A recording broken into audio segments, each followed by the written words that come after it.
Assalamualaikum warahmatullahi taala wabarakatuh. Halo teman-teman semuanya, kembali lagi di channel Al-Fatih Developer. Pada video kali ini kita akan melanjutkan kembali pembelajaran dasar HTML.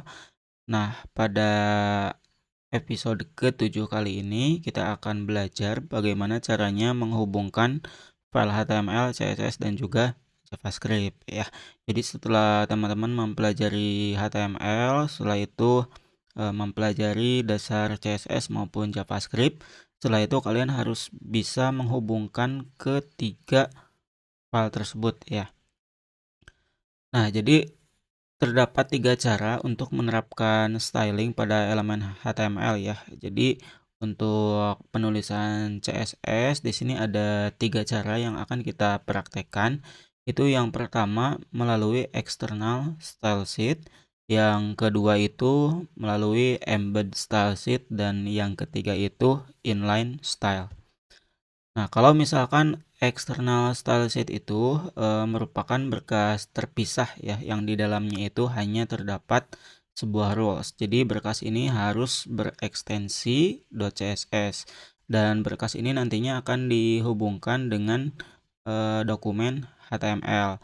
Cara ini tuh merupakan yang paling powerful di dalam menerapkan styling ya, karena dengan cara ini satu berkas CSS itu dapat digunakan oleh banyak berkas HTML. Nah, untuk menyambungkan berkas CSS dengan HTML, kalian bisa menggunakan elemen link pada head di berkas HTML ya. Jadi pada elemen link tersebut kita tetapkan berkas CSS yang digunakan menggunakan atribut ref dan beri nilai style sheet ya pada atribut relnya, sehingga hubungan antara berkas CSS dan HTML itu bisa saling terkoneksi. Nah, di sini kita akan coba langsung praktekkan ya. Jadi silakan dibuka aplikasi Visual Studio Code-nya. Baik, jadi di sini saya sudah masuk ke aplikasi Visual Studio Code dan akan membuat file HTML. Bagi teman-teman yang belum bisa membuat file HTML dari awal, mulai dari pembuatan filenya, terus plugin atau extension yang diperlukan di dalam pembuatan kode HTML, silakan teman-teman bisa menonton video yang saya sematkan ya. Nah, yang pertama itu silakan kalian buat dulu satu file yaitu dengan nama index.html ya. Lalu buat file HTML, di sini kita coba beri judul latihan. Setelah itu kita akan menampilkan tulisan hello world terlebih dahulu ya. Setelah itu save, lalu kita coba jalankan menggunakan live server. Nah, sehingga nanti akan muncul tampilan hello world ya. Nah, di sini kita akan coba mengubah tulisan hello world ini tuh warnanya menjadi hijau contohnya ya, dengan menggunakan CSS melalui penulisan external style sheet. Jadi yang pertama kalian harus buat dulu satu file ya. Jadi buat dulu satu file, misalkan namanya itu style.css. Nah, di sini kita akan coba memberi warna hijau itu dengan menggunakan tipe selektor CSS-nya. Jadi tinggal tulis aja H1, misalkan colornya itu green ya. Setelah itu disimpan saja. Nah, untuk menghubungkan filenya, karena kalau misalkan kita lihat di bagian hasilnya, itu teksnya masih warna hitam ya. Karena kita belum menghubungkan file CSS dengan yang ada di sini. Jadi untuk menghubungkannya itu di baris ke-6 silakan enter ke bawah aja. Kalian cukup ketikkan link ya. Nanti akan muncul suggest-nya, lalu pilih yang link CSS. Nah, untuk nama filenya, karena tadi kita tuh memberi nama style CSS dan memang default nama file CSS itu rata-rata style terlebih dahulu ya. Jadi di sini itu memang sudah style.css. Tapi kalau misalkan kalian membuat nama file yang berbeda, itu silahkan diganti di bagian ini. Setelah itu disimpan saja, kita coba lihat hasilnya ya, dan teksnya itu sudah berwarna hijau ya, artinya file CSS di sini tuh sudah terhubung. Jadi kalau misalkan kita lihat kodenya ya di sini di bagian style CSS, maka sudah tampil untuk teks CSS-nya. Oke, saya coba komen dulu ya. Maka teksnya menjadi hitam kembali. Baik, kita akan melanjutkan kembali materinya. Jadi pada praktek sebelumnya yang kita lakukan itu memang kita membuat file CSS sendiri gitu yang merupakan berkas lokal. Jadi ada pada komputer kita. Nah, sebenarnya nilai atribut wrap ini juga dapat berupa berkas CSS yang tersedia melalui sebuah URL. Jadi kita bisa mengambil file CSS punya orang lain gitu. Contohnya banyak pengembang menggunakan Bootstrap CSS untuk membantu penyusunan layout websitenya. Jadi kita bisa menggunakan pada berkas HTML dengan langsung menuliskan URL untuk berkas tersebut ya. Kita akan coba mempraktekannya. Silakan kembali lagi ke Visual Studio Code. Baik, jadi di sini kalian harus masuk dulu ke linknya Bootstrap ya. Nah, lalu setelah itu kalian bisa masuk ke bagian dokumen.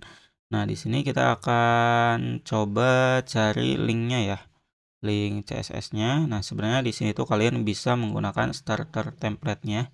Jadi ini bisa di copy langsung ya. Atau di sini kita coba ambil file CSS-nya saja. Misalkan ini kita ambil bagian file CSS atau kalian bisa copy langsung dari sini ya kalau semuanya. Lalu kita paste di sini. Setelah itu disimpan ya. Lalu coba lihat perubahannya. Nah, maka untuk teksnya juga sudah berubah ya. Karena di sini kita mengambil kode CSS dari Bootstrap. Lalu kalau misalkan contoh lain kita pengen membuat sebuah tombol.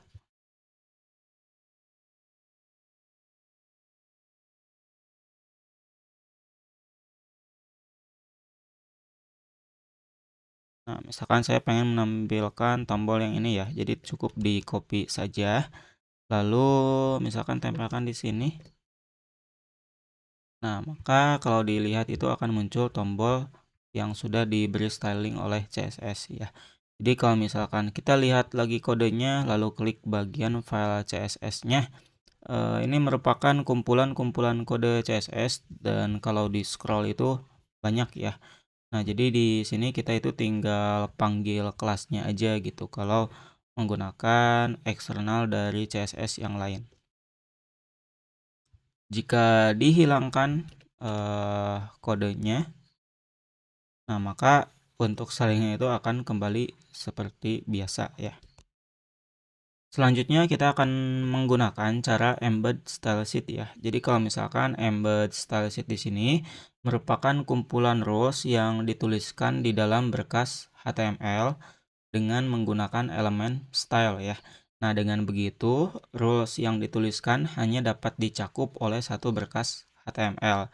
Penulisan rules di sini tuh harus dituliskan di dalam elemen style dan ditempatkan di dalam head dari berkas HTML.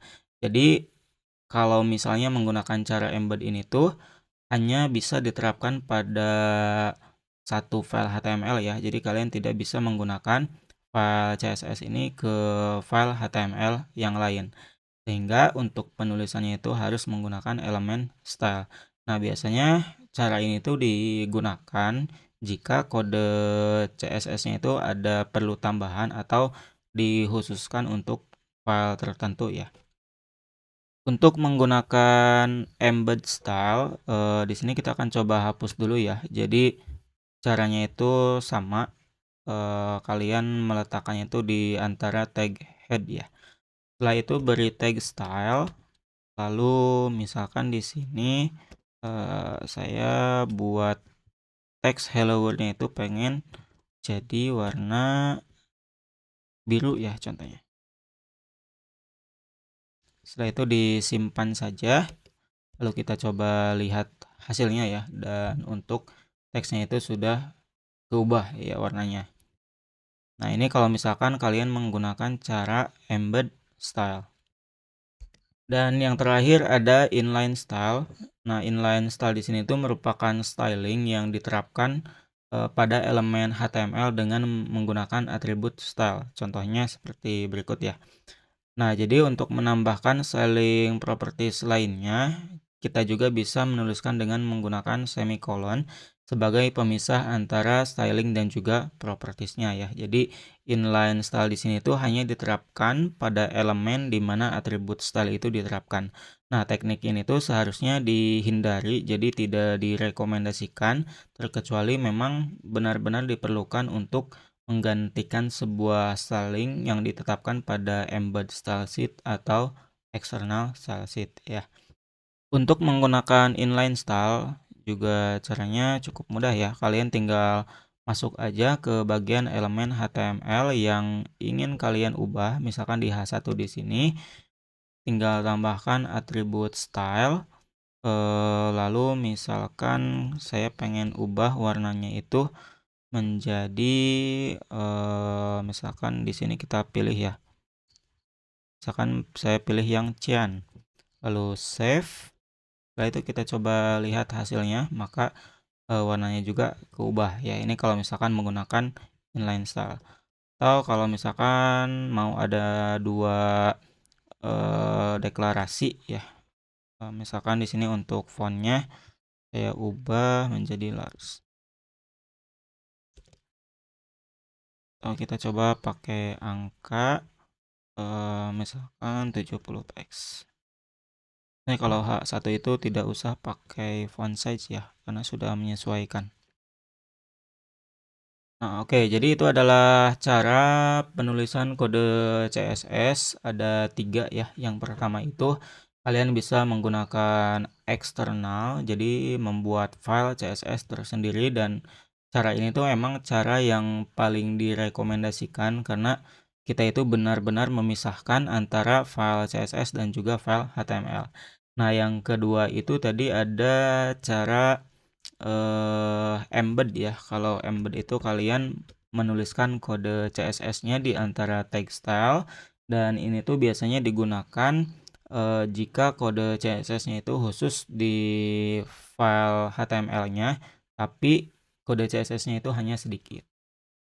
Dan yang terakhir itu ada inline style. Kalian langsung menuliskan kode CSS-nya itu di atribut HTML, meskipun cara ini itu tidak direkomendasikan ya. Nah, itu merupakan beberapa cara penulisan kode CSS.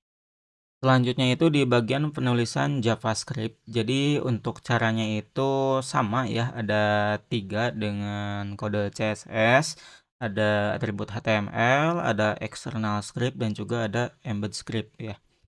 Nah, untuk cara atribut HTML itu yang menggunakan atribut, kalian bisa menerapkannya pada atribut event seperti onClick ya. Sehingga JavaScript itu akan dieksekusi ketika elemen tersebut ditekan oleh kursor ya. Kita akan coba praktekkan. Nah, misalkan di sini tadi kita sudah membuat satu buah tombol ya dengan menggunakan Bootstrap. Jadi kelasnya kita coba hapus dulu. Untuk teksnya itu misalkan klik di sini. Lalu kalian tinggal tambahkan atribut onClick ya. Jadi langsung di bagian atribut HTML-nya hampir sama dengan cara inline di CSS ya. Misalkan di sini saya pengen menampilkan sebuah pop-up misalkan selamat pagi. Setelah itu di save. Lalu lihat hasilnya, kalau misalkan diklik di sini, nah maka akan muncul pop-up selamat pagi ya. Itu merupakan penulisan JavaScript dengan menggunakan metode atribut HTML. Nah, jadi ada banyak sekali atribut event yang dapat digunakan untuk menuliskan script di dalamnya ya. Kalian bisa lihat apa saja sih atributnya di tautan W3 School ya. Tentunya atribut itu kita gunakan sesuai dengan kebutuhan. Nah, onClick yang tadi itu merupakan salah satu atribut common atau banyak digunakan karena interaksi tersebut itu sering pengguna lakukan. Selanjutnya kita akan coba menggunakan embed script. Nah, jadi JavaScript juga dapat dituliskan dengan menanamnya ya pada berkas HTML dengan menggunakan elemen script. Nah, untuk elemen script di sini tuh dapat diletakkan di dalam elemen head atau body. Akan tetapi, jika kita menerapkannya banyak script pada elemen head, nah proses memuat halaman ini tuh akan menjadi lambat karena HTML itu akan membaca kode dari atas ke bawah ya. Nah, jadi untuk penulisan embed script di sini kita akan coba meletakkannya di dalam tag body ya. Kan kalian tinggal tulis aja script, lalu untuk yang alert ini saya coba hapus. Misalnya di sini saya membuat sebuah function sederhana ya, function hello.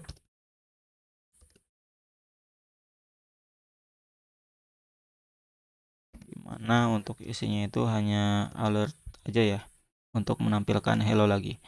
Setelah itu di bagian on click-nya di sini kita tinggal panggil nama functionnya, lalu save. Kita coba tes, klik di sini. Nah, maka muncul teks hello ya. Itu kalau misalnya kalian menggunakan cara embed. Dan yang terakhir kita bisa menggunakan external script. Jadi metode lainnya yaitu dengan menggunakan berkas eksternal ya, di mana ekstensinya itu .js. Nah, di dalam berkas tersebut seluruh JavaScript itu dituliskan. Jadi keuntungan menggunakan metode ini tuh script dapat diterapkan pada berbagai berkas HTML tanpa menuliskan ulang scriptnya. Ya, jadi untuk menghubungkan external script dengan berkas HTML, kita gunakan elemen script lalu tambahkan atribut src dengan nilai alamat berkas JS yang digunakan. Untuk caranya, kalian tinggal membuat berkas baru ya, misalkan script.js. Setelah itu, misalkan di sini kita buat sebuah function lagi, function hello misalnya.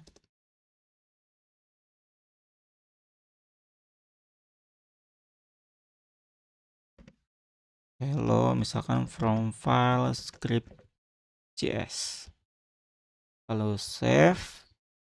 Setelah itu, yang ini kita coba beri komentar aja dulu ya. Nah, di sini kita menggunakan script yang src lalu dipanggil filenya script.js ya. Hampir sama dengan CSS yang tadi. Setelah itu disimpan, kita coba lihat hasilnya. Klik di sini. Nah, maka akan muncul hello from file script.js ya. Jadi untuk menghubungkan file JavaScript dengan HTML itu ada 3 cara. Yang pertama, kalian bisa menggunakan atribut HTML, itu langsung direct di atribut HTML-nya. Terus yang kedua, kalian bisa menggunakan cara embed atau menanamnya langsung di file HTML dengan menggunakan tag script ya. Kalau CSS itu menggunakan tag style. Dan yang terakhir, cara yang ketiga, kalian bisa menggunakan external script atau memisahkan file JavaScript dengan file HTML ya. Jadi membuat file JavaScript dengan ekstensinya itu .js, lalu untuk pemanggilan file JavaScript-nya itu di file HTML. Baik, jadi cukup segitu saja yang bisa saya sampaikan pada video kali ini mengenai cara menghubungkan file HTML, CSS, dan JavaScript. Bagi teman-teman, jika masih ada yang kurang paham atau mau ditanyakan, silahkan bisa ketik di komentar ya. Terima kasih kepada teman-teman semuanya yang telah menonton video ini. Semoga bermanfaat. Wassalamualaikum warahmatullahi wabarakatuh.